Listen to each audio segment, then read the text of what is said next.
Fox News Alert, you are looking live at the Detroit Economic Club, where Donald Trump is set to lay out the plan he claims will get America back on track. As the Republican nominee seeks to turn the page and focus on a subject considered his strong suit, the economy. This is Outnumbered. I'm Sandra Smith. Here today, host of Kennedy on Fox Business Kennedy. Also from FBN, co-host of After the Bell, Melissa Francis. Democratic strategist Julie Roginski is here, and there he is, today's hashtag one lucky guy, the perfect guy for today's show, as I mentioned, host of Lou Dobbs Tonight. Veteran anchor Lou Dobbs is here, and he is outnumbered. And what a day to have you, as we are set to hear from Mr. Trump on the economy in a few minutes. Yeah, it's a terrific day. It's exciting and political sense, because he has to change direction, change the conversation, if you will, and demonstrate clearly and consistently that he can remain on message and go after his opponent, who is, after all, Hillary Clinton. All right, well, let's dig right into the details of that economic policy speech that he is set to deliver in the city that has become a symbol of America's manufacturing decline. The GOP nominee will spell out his plan to create jobs for the millions of Americans out of work and make America more competitive. Among the proposals, reducing the corporate tax rate to 15%, which is way lower than the current 35% rate. Revive the Keystone Pipeline, temporarily freeze new federal regulations, and call for an end to Obamacare. Trump campaign manager Paul Manafort says Trump's speech will get his campaign back to where it belongs. The campaign is a 3-month campaign. We're at the beginning. Starting Monday, we're going to be announcing our economic plan. When we do that, we're comfortable that we can get the agenda and the narrative of the campaign back on where it belongs, which is comparing the tepid economy under Obama and Clinton versus the kind of growth economy that Mr. Trump wants to build. Hillary Clinton's camp already blasting the plan as Trumponomics, saying if he wins, you lose. And Hillary herself will also speak to the Detroit Economic Club later this week, where she is expected, Lou, to present a clear contrast from Trump's campaign plan for the economy. What do you expect today? Well, I expect him to lay out, as you just suggested, a plan on taxation. I think he will talk about trade in some certain terms. I think he will also talk about infrastructure, the importance of getting this economy going back to historical norms when it comes to growth, that is above 3%. And I think he has an excellent, first of all, it's the historic venue for presidential nominees to deliver this address. He is now put, by the way, just in scheduling, he has already put Hillary Clinton in the Me Too speech category, as she will follow Thursday. Rebuttal time, but still no new ideas from the Democratic nominee. Kennedy, how big is this moment? It's really big because it not only allows him to reset, it allows him to contrast, which I think is really important. And, you know, she will have to parrot him on trade and infrastructure spending. I actually think he should stay away from that stuff and focus on the positives. Focus on lowering that corporate tax rate and how that brings jobs and investment into this country. The economy clearly needs an infusion of easy cash. And also talk about getting rid of that death tax. It's something that he has proposed before, but this is great news for the dead and dying. You know, when you look around this country, it's very clear what the problem is in terms of economics. It's that the middle class has disappeared, and that's supported by data from the census, data from the government. We've seen those jobs go away. Why is that? 2 reasons. You know, they've gone overseas, but there's also a lot of them have been automated away. We don't have the same manufacturing jobs. The only answer is to train and retrain. What jobs are out there?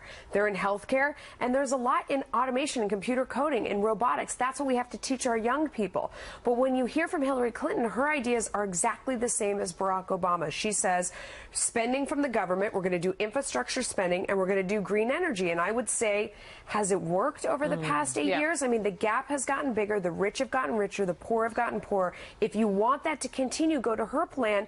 His plan is saying, instead of having a speed bump in the road that is the government for corporations, let's pave the road. Let's unleash technology. Let's unleash innovation. Let's get companies motivated to invest, to train workers, to bring jobs back. That is growth. All right, so we're awaiting this speech, Julie. And will Donald Trump, with his words today, be able to change the conversation from last week, which there was a list of controversies that plagued his campaign. We keep having this discussion on the couch, I think, once a week, if not more often, about how this is it. This is the Trump pivot. This is going to be the day that he focuses on substance. This is the 47th time we've done it. Exactly. And I'll say to you what I've said last week and the week before and the month before and 6 months ago, which is that he's fundamentally incapable of doing that. I have heard 3 people on this couch lay out a wonderful message that Donald Trump can run with. By the way, to just make a point, he wants to double her spending on infrastructure, so it's not like he wants to get government out of government spending. He wants to actually double it. Well, he does want to use the markets, not the government. He's actually wants to. He wants double her infrastructure spending, not just on the markets with government spending. But I will also. That's what he wants as a source of the money. But I will also say to you that the problem for him is he's not going to say what you all have said. He's not going to run with that message. Something's going to happen tomorrow, the day after tomorrow, 3 days from now. Somebody's going to look at him the wrong way. He's going to go off the deep end and start offending them. And it's going to, and nobody's going to be talking about the economy anymore, and they're going to be talking about some gaffe that he continues to make.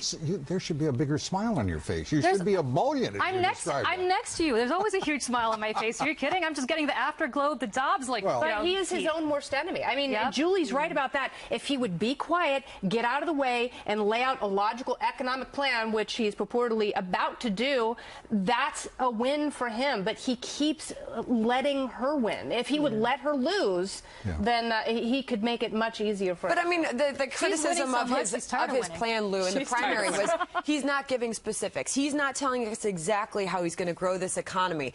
A lot of people are going to be looking to this speech for more specifics today, but can he do that without losing the American people who so far, his supporters, have loved his very simple explanation of how he can help middle-class America? I hope he goes with a simple explanation, something I can follow along, and he will also not diverge from history if he does keep it simple and does keep it away from specificity, because that isn't what presidential nominees do. You know, we have the General Accounting Office, we have the Treasury Department, we have a host of agencies and departments that can do the millwork. This stuff, it's a trap to get into that. I have to just say, look, every presidential candidate, whether Mitt Romney, George Bush, Barack Obama, go down the list, Ronald Reagan, everybody lays out a plan, a very specific plan. He needs to do that. You need to have people know what they're voting for. He's already done it. Where's the specificity here? Let me give you some of the bullet points as we've heard about them so far in this speech that's coming up. He's talking about a corporate tax rate of 15%, which obviously takes it down from 35%, which incents corporations. But let's get into this. If you want specificity, what is the effective corporate rate in this country? It's not 35%, it's 17%. Are we supposed to get in a marching band and, you know, march to Pretoria? Doesn't the effective rate go way down if you reduce the rate on top from 35 to 15? Not if you eliminate if you eliminate deductions and loopholes. We don't know that he's going to do that. He actually has said that he's going to do that. He actually said that he's going to eliminate a bunch of the news media has to get real. It's a 17% effective corporate rate. It's not 35.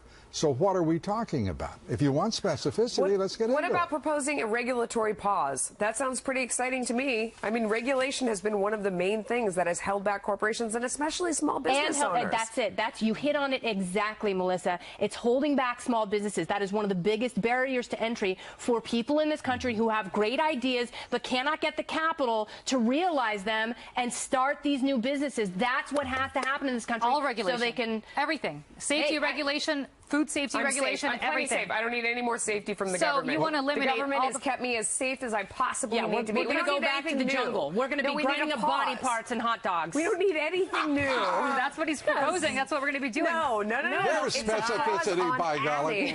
We're not adding anything extra. I just hope he hasn't in any way distanced himself from any element of Senator Jeff Sessions' thinking. He has looked to Sessions as his guru on international trade, on border security and the import, infrastructure, across the whole body of issues. And when he sticks close to what Sessions and he worked out in the early going, he does magnificently. All right, so as we await this speech, you're looking at a live podium there. We're waiting for Donald Trump to step up. There are indications of a possible reboot for Trump's campaign. This weekend, Mr. Trump finally endorsing the re-elections of Speaker Paul Ryan and Senators John McCain and Kelly Ayotte, following a few days of tension. But that's not all. Trump also seems to be following the advice of his fellow Republicans by laser focusing his attacks on rival Hillary Clinton. She's a dangerous liar who has disregarded the lives of Americans and who has put all of us at great, great risk. She is unhinged. She's truly unhinged. And she's unbalanced. In one way, she's a monster. Okay? Look at what happened. Look at her history.